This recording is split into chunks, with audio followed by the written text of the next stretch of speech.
our audience is young and aspiring rugby players and coaches that want to learn more about the game. And we always start off our podcast with this quick fire question. What is the one lesson from the game of rugby that you have learned now in your experience as a dietitian that you can share with those young rugby players and aspiring coaches? I think it's, for me, and I walked into SA Rugby knowing this, but also it's everything I experienced solidified it, is that you cannot work in isolation. And what I mean by this is I've been involved with different teams, and it's almost as if you are expected, you just stay in your own little lane. Coaching does coaching, physio does physio, but in sport, it doesn't work like that. So it's unrealistic to expect that a coach just needs to know about coaching. No, we're living in a time where nutrition can play a role in performance. And I think young athletes also need to understand this, and coaches also need to understand this, is that if you want the best out of performance, is recognizing that everything is like an interwoven web, and having the collaboration from different people and hearing their insights, but also not being arrogant and thinking it's only about you, or I will just do my thing, or being self-bound. I don't think selfish, but basically what I'm trying to say is that young individuals need to know that it's no longer about just training hard. And it's not just about the coaching. Sometimes your coach can put the absolute all in, but you as a young athlete, you're not doing your job in the hours outside of the training. So let's say, for example, in most teams, or some teams, they call it, the 22 hours outside. So some teams, it's the 20 hours. Obviously, it's the time outside of training. And that's the majority of the time. It's what you're doing for recovery. And recovery is not just about, the ice baths or the massages or your physio. It includes sleep, which is the fundamental component of recovery. And people do not give enough attention to this, especially developing athletes. Where aside from sleep, on the recovery pyramid, you've got sleep first and then it's nutrition. So many individuals just think, if I want to gain the mass that I need to gain, I just need to lift heavier and go harder in the gym. If I want the strength and the speed, I just need to do more. But sometimes it's not about doing more. It's about doing it smart. And if you understand the power of nutrition alongside training, it's fueling your body with what it needs. It's understanding that, yes, I do need to have enough energy throughout the day, but what does that mean for me? And that's empowering yourself to take that leap into knowing yourself better. And sometimes an individual, a young kid or an athlete won't necessarily do that, but that's where a coach steps in. So when a coach steps in and says, you're training really hard and I can see this, but you sometimes come to a Tuesday session.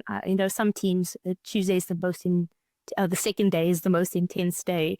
Like they will usually say you come to like a defense session and you are looking very weak. But why is it that on a different day you look really great? It's something of identifying certain cues behind a player, and that, aside from nutrition and sleep, sometimes they could be really doing really well in nutrition and sleep, but perhaps there is an emotional barrier or stress management or an anxiety around a player, and the mental health is really important. That's also why within coaching, if you're somebody that just only thinks about the 4 lines and you only think about the coaching, but you don't treat individuals as humans, they're not pieces of pawns on a chessboard, for example. And I think what I've learned is when you collaborate, sometimes there will be different individuals within a management or in a coaching staff that has a closeness to different individuals and gets through to a player. And that player will share what is truly going on.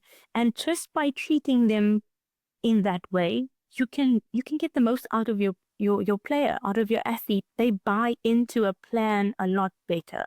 And I think that's what I've learned, is that it's understanding you can, as a management or even as a team, you need to be able to have this understanding where you can share information, you can ask insight, and you shouldn't have to be feeling like, oh, you know, Zeenat, for example, just using an example, the youngest person in a team is so young, what would they know? Be open to how things do operate, and also sometimes with young individuals, even with young players, they're exposed to TikTok, to Instagram, they're exposed to the internet, and they know a lot of information. They think they know everything, but they too need to stay coachable. And even as management, that's what I do believe, is that you need to stay coachable no matter what position you're in, but you also need to collaborate and need to be open to that information and seeing how it can fit in. Because if I was not able to do that, I don't think nutrition would ever had a space, or I wouldn't think that it would have been possible for me to apply it. Because even with medical nutrition therapy, so things like injury nutrition management, in the beginning, 2019, I wasn't really that involved in it. That was also because I needed to evolve and I needed to grow. And that was a time where I started learning. Obviously, that time, the physio Tanu May, she's with PSG now, and Renee Naylor, and then Vivian Favan, they would teach me. And they would welcome nutrition and say, what would the nutrition intervention be? The conditioning coach of 2019, Alan Walters, I always say, it's probably one of the best people I've worked with, and has really, maybe he knows it, maybe he doesn't know it, but he's really inspired me to be the dietitian that I am today. I mean, I've sharpened so many skills, and not by him saying, do this, do that. It's by him being open to anything I brought forth to the table. I could say to him, Aled, I think we need to weigh, this was when you were in Japan, I think we need to weigh players before and after, because they might get dehydrated. Dehydration can directly affect performance. The heat and the humidity is really high. And then he would say, I agree. And what are we going to do? And he would help. He would drive that concept with the players and say to them, you need to go and do this. And I mean, that Welsh guy, I done swear, so he would throw the swear words in and, say to the boys, effing do it. So I think, that collaboration and the openness from different individuals, that also allowed the team to grow in different ways. I also think, from if I think of 2021 was British and Irish Lions, we just introduced a body composition tool. At that time, it was really, I wanted the coaches to understand, and they were open to this, that I didn't want them to just talk about a player's weight, because weight is not just weight, right? It's made up of different components.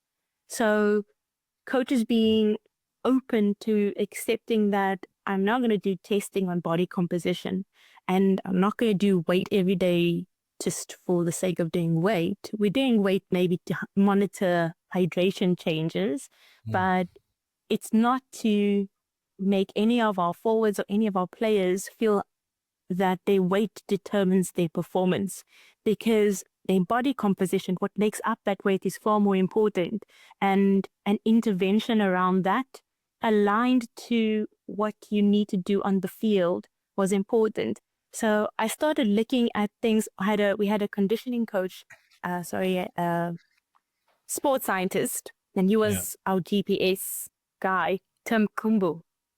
He was open. He was also incredible. He was open enough to say, this is how you would he taught me about GPS. That's something, dietitians don't really need to know about the GPS, right? He taught me about the GPS, having to get the individual players' insights on, sometimes they would say, like, they're really tired before training, look at their GPS, and then they say that they're doing everything correctly. But it would prompt a discussion around their nutrition. And I still remember once, with Marco van Staden, Tim and I, we both applied in intervention and advised Marco on what he can do.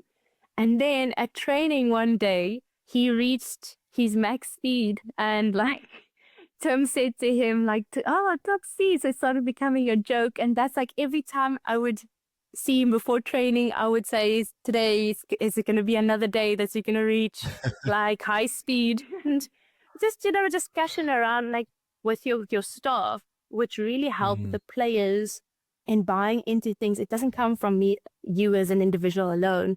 It's a collaborative input. Yeah. So I really do think from coaches, it's to step out of this mindset that rugby, for example, is just about rugby, because there's so many factors that can affect your hard work with your players. And for athletes also to remember that, yes, you need to be a well-skilled, hard-working rugby player, but there are hours outside of rugby. And aside from watching your clips and, your massage or, the general things that are usually done, there are things that form part of a interwoven web that you also need to do. And you cannot have tunnel vision.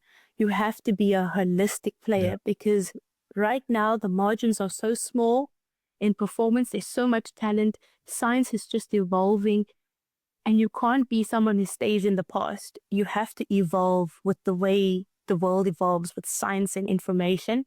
And I really think that, and it's not just nutrition, right? Obviously sleep, stress management, it's a whole bunch of things that I think there needs to be more collaboration on.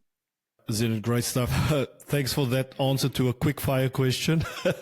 But there's a lot of detail, all right? There's lots there without making notes, as you mentioned. There's a lot of stuff. I want to deep dive into body composition, which is very important. And also about, you spoke there about being coachable. That's some valid points. And honestly, this is definitely one of the reasons why I wanted to come on the podcast, because it's not just talking about food. It's about giving that behind the scenes look what you're doing. And I'm really intrigued to learn more, but I have a very important question for you, because in France, so we are playing a away game.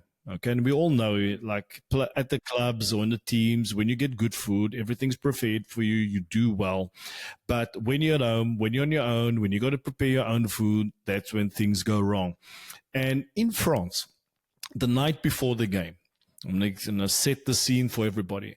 We eat fairly decent. We eat fairly well. You got your salads. And the French love their salads. They start off with the salad. They take their time. Salad with baguette. With the bread, they use the baguette as a knife. So they use the fork and they're using baguette, dipping in the olive oil, the salt, whatever.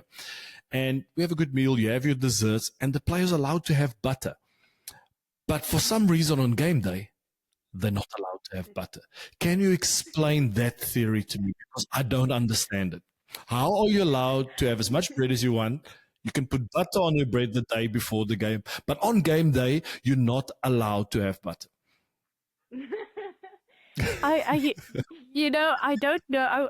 I don't want to say if it's maybe, a general thing in France. I must actually speak to, there is Florence. She's the French team's dietitian, and I'll find out more about that. But I can say, from my understanding, is that what people don't know about energy is that carbs are king for an athlete.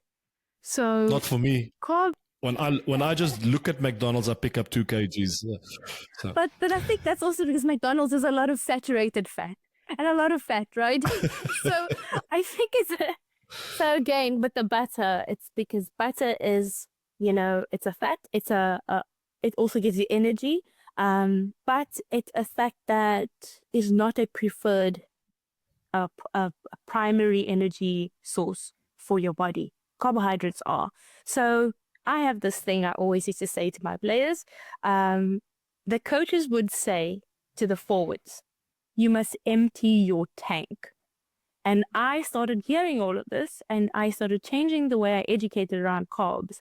And I used to say, you need carbs to fill your tank. And I would say to them, nice. Why the muscle mass is so important is the tank is the muscle mass. So yeah. I think that's, from my side, I'm trying to understand that notion. because I allow my players to just get. Oh, I used to allow the Springboks, the Springbok women. I mean, even the under 20s, all the teams that I got a chance to work with in rugby. I used to allow them to eat what they preferred, but mostly it needed to be carb dominant the night before, and it was for the purpose of filling Okay. the tank. So to prepare your body Okay, I like for that, the filling work the that tank. you really, yeah. So to prepare your body for the work that you wanted to do, and that is to have an incredible game with peak performance. And you needed to make sure that the tank was full, because how do you expect to go on a long distance trip with a half empty tank? It's the same way. How do you expect to maybe play 80 minutes or give your all with a halfway empty tank? So I'll definitely have to ask the French team's dietitian why they don't allow any bread in France. I'm sorry, any butter in France. I'm really not too sure about That that. that But always there's generally, always got to me. But now it makes sense, because you know what? You said you allowed players to have what they kind of want, and the night before the game, and maybe I wasn't doing it, but in my mind, I'm an emotional eater. Okay, I'm an mm, emotional eater, and the night before the game, I would have my M&Ms. It was like my go-to thing, M&Ms. I even had a pace at what I was eating, putting my hand in the packet, going to the mouth. There was a specific routine. I didn't yes. care about the colors. I didn't go that crazy by separating them, but I would enjoy that. I needed to have that sugar, whatever, for me to feel good. But that's another topic.